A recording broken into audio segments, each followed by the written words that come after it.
नमस्कार दोस्तों, आप सभी का स्वागत है वंदे भारत न्यूज में। मैं हूं आपके साथ साक्षी गुप्ता। ये बढ़ते हैं कुछ खास खबरों के साथ। कलियुग को योग चक्र का चौथा और सबसे अपवित्र युग माना गया है। कलियुग में पाप अपने चरम पर होगा। जैसे जैसे पाप और अधर्म बढ़ेगा, कलियुग के अंत समीप आने लगेगा।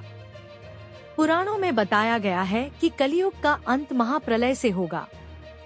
विष्णु पुराण, मनुस्मृति, भविष्य पुराण से लेकर महाभारत तक सभी जगह कलियुग का जिक्र किया गया है। कलियुग दो शब्दों से मिलकर बना है, कली और युग, जिसका अर्थ है कि अंधकार का युग, दुराचार का युग, दुख का युग है। कलियुग को लेकर प्रेमानंद जी महाराज ने भी कुछ बातें और रहस्य बताए हैं।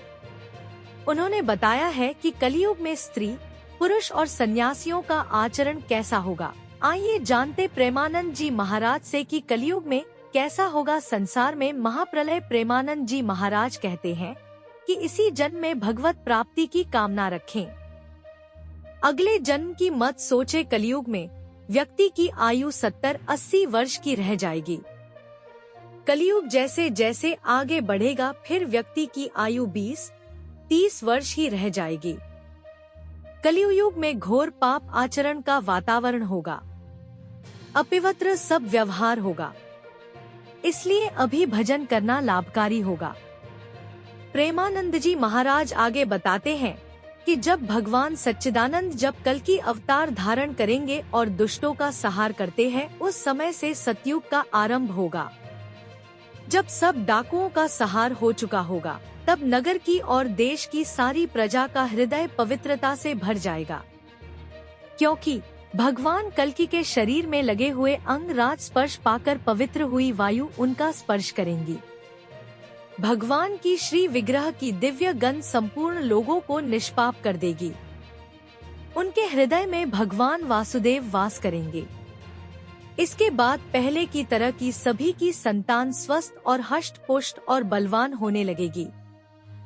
जिस समय चंद्रमा, सूर्य और बृहस्पति एक साथ पुष्य नक्षत्र के प्रथम चरण में प्रवेश करते हैं और एक राशि में आएंगे, उसी समय से सतयुग का आरंभ होगा। भगवान विष्णु जब श्री कृष्ण के रूप में प्रकट हुए और अपनी लीला करके परम धाम पधार गए, तब कलियुग का आरंभ हुआ। उसी समय मनुष्य की गति मति पाप की ओर बढ़ गई। जब तक भगवान अपने कमल चरणों से यहाँ रहते, तब तक कलियुग की ताकत नहीं थी कि वह यहाँ प्रवेश करता। जब भगवान अंतर्ध्यान हो गए, तब कलियुग का प्रारंभ हुई। मनुष्य की गणना के अनुसार कलियुग की आयु 4-32 वर्ष की होगी और देवता की वर्ष गणना के आधार पर कलियुग की आयु 1200 वर्षों की होगी। प्रेमानंद जी महाराज बताते हैं कि देवता की गणना के अनुसार जब कलियुग के 1000 वर्ष बीत चुके होंगे, जब कलियुग के अंतिम दिनों में लोगों के मन में सात्विकता का संचार होगा, लोग अपने वास्तविक स्वरूप का जान सकेंगे। कलियुग में अपने दोष का नाश करने के लिए सत्य, दया, तप और दान करने से दोष से मुक्ति पा सकते हैं। कलियुग जब चरम पर होगा, झूठ, असत्य, हिंसा, असंतोष, कला, अधर्म के 4 चरण अपने कलियुग में झूठ बोलना अपराध नहीं माना जाएगा। लोग एक दूसरे से वैर लेंगे। कलियुग जैसे जैसे चरण पर जाएगा, लोग झूठ पर झूठ बोलेंगे। लोगों की दृष्टि नीच हो जाएगी। अधिकांश लोग अत्यंत निर्धन, मन में बड़ी बड़ी कामनाएं होंगी। जब कलियुग में महाप्रलय होगा, जब पाखंडी लोग मनमाने ढंग से शास्त्रों और वेदों का मतलब निकालने लगेंगे। प्रेमानंद जी कहता है कि पाखंडियों का बोलबाला होगा कलियुग में।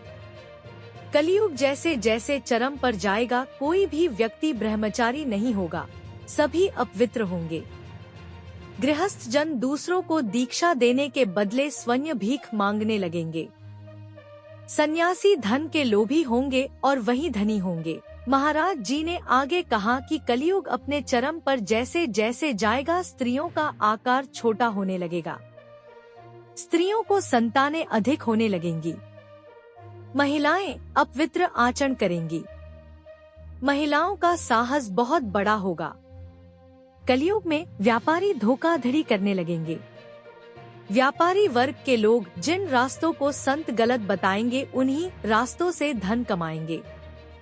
कलयुग में स्वामी कितना ही अच्छा क्यों न हो, जब उनके पास धन नहीं होगा तो सेवक उनके पास से चले जाएंगे। सेवक कितना ही अच्छा हो, जब उस पर विपत्ति पड़ेगी तो स्वामी उसे छोड़ देंगे। कलयुग में लोग अपनी काम वासना को पूरा करने के लिए किसी से भी प्यार का नाटक करेंगे। अपनी वासना पूर्ति के लिए माता पिता, भाई बंधुओं की आज्ञा का भी पालन नहीं करेंगे। कलयुग में लोगों को धर्म का ज्ञान नहीं होगा। प्रेमानंद जी आगे बताते हैं कि कलयुग में अभी आगे ऐसा समय आने वाला है जब सूखा पड़ेगा, लोग भूख से तड़पने लगेंगे, मनुष्य के शरीर पर केवल हड्डी हड्डी ही दिखाई देंगी। प्राण रक्षा के लिए रोटी का टुकड़ा मिलना मुश्किल हो जाएगा। पेट की ज्वाला शांत करने के लिए पानी नहीं मिलेगा। सोने के लिए जमीन नहीं होगा। दाम्पत्य जीवन में स्नान और आभूषण पहनने तक की सुविधा नहीं होगी। लोगों की आकृति पिशाच जैसी हो जाएगी। कलयुग में धन संपत्ति के लिए भाई भाई ने लड़ाई होगी, एक दूसरों की हत्या तक कर डालेंगे। पुत्र अपनी बूढ़े माँ बाप की रक्षा नहीं करेंगे और घर से निकाल देंगे। प्रेमानंद जी महाराज कहते हैं कि यह शुरू हो चुका है, अभी आगे विशाल रूप में आएगा। प्रेमानंद जी महाराज बताते हैं कि कलयुग में मनुष्य मरते समय या आतुरता की स्थिति में यदि विवश होकर भगवान के एक नाम का स्मरण कर ले तो उसके सारे पाप नष्ट हो जाते हैं और उसे उत्तम से उत्तम गति प्राप्त होगी।